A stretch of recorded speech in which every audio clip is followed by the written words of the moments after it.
पाथर्डी तालुक्यातील तिसगाव येथील जिल्हा परिषद प्राथमिक शाळेच्या परिसरात घाणीचे साम्राज्य। या शाळेची स्वच्छता शाळेतीलच चिमुकल्यांनी केली आणि स्वच्छतेचा संदेश दिला। या निमित्ताने विद्यार्थ्यांनी लहानपणीच स्वच्छतेचे धडे गिरवले।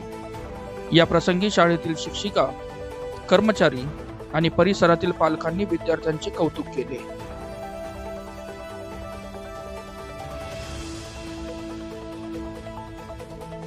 या लहान वयातच जर स्वच्छतेची आवड निर्माण झाली तर विद्यार्थ्यांचे संपूर्ण आयुष्य स्वच्छ, सुंदर आणि निरोगी राहील अशी भावना शिक्षकांनी व्यक्त केली आणि शिक्षणाचे मंदिर असलेल्या शाळेला परिसरातील नागरिकांनी स्वच्छ ठेवण्यास मदत करावी ही विनंती केली।